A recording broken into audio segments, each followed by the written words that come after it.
നമസ്കാരം. മലയാളി വാർത്തയിലേക്ക് സ്വാഗതം. സംസ്ഥാനത്ത് അതിശക്തമായ മഴ തുടരുകയാണ്. തിരുവനന്തപുരം അടക്കമുള്ള പ്രധാനപ്പെട്ട എല്ലാ ജില്ലകളിലും അതിശക്തമായ മഴ തുടരുകയാണ്. മലയോര മേഖലകളിലാണ് ശക്തമായ മഴ തുടർന്നിരിക്കുന്നത്. വനമേഖലകളിൽ തന്നെ മഴ ശക്തമാകുന്നതിനാൽ തന്നെ ഡാമുകളിൽ വെള്ളം നിറയാനുള്ള സാധ്യതയുണ്ട് എന്ന് മനസ്സിലാകുന്നു. കഴിഞ്ഞ ദിവസവും ഉച്ചയ്ക്ക് ശേഷം സമാനമായ അന്തരീക്ഷം തന്നെയാണ് കേരളത്തിലെ വിവിധ ജില്ലകളിൽ ഉണ്ടായിരുന്നത്. ഇടിയോടുകൂടിയ ശക്തമായ മഴ തന്നെയാണ് കഴിഞ്ഞ ദിവസങ്ങളിലും ഉണ്ടായത്. എന്തായാലും വരും ദിവസങ്ങളിലും വേനൽ മഴ തുടരുമെന്ന് കേന്ദ്ര കാലാവസ്ഥാ വകുപ്പ് അറിയിച്ചിട്ടുണ്ട്. അടുത്ത മണിക്കൂറിൽ കേരളത്തിലെ പത്തനംതിട്ട, ആലപ്പുഴ, കോട്ടയം, ഇടുക്കി, എറണാകുളം, തൃശൂർ, മലപ്പുറം, കോഴിക്കോട്, വയനാട്, കണ്ണൂർ, കാസർഗോഡ് ജില്ലകളിൽ ഒറ്റപ്പെട്ടയിടങ്ങളിൽ നേരിയ മഴയ്ക്ക് സാധ്യതയുണ്ടെന്ന് കേന്ദ്ര കാലാവസ്ഥാ വകുപ്പ് അറിയിച്ചു.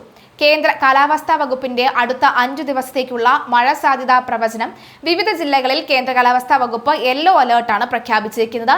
പത്തനംതിട്ട, കോട്ടയം, ഇടുക്കി, എറണാകുളം ജില്ലകളിലാണ് ഇന്ന് യെല്ലോ അലേർട്ട് ഉള്ളത്. തിരുവനന്തപുരം, കൊല്ലം, പത്തനംതിട്ട, കണ്ണൂർ ജില്ലകളിൽ നാളെയും, തിരുവനന്തപുരം, കൊല്ലം, പത്തനംതിട്ട, ആലപ്പുഴ, കോട്ടയം, ഇടുക്കി, എറണാകുളം, തൃശൂർ, കോഴിക്കോട് എന്നീ ജില്ലകളിൽ മറ്റന്നാളും, തിരുവനന്തപുരം, കൊല്ലം, പത്തനംതിട്ട, ആലപ്പുഴ, കോട്ടയം, ഇടുക്കി, എറണാകുളം ജില്ലകളിൽ 10-ാം തീയതിയും, കൊല്ലം, പത്തനംതിട്ട, ആലപ്പുഴ എന്നീ ജില്ലകളിൽ 11-ാം തീയതിയും യെല്ലോ അലേർട്ട് പ്രഖ്യാപിച്ചിരിക്കുകയാണ്.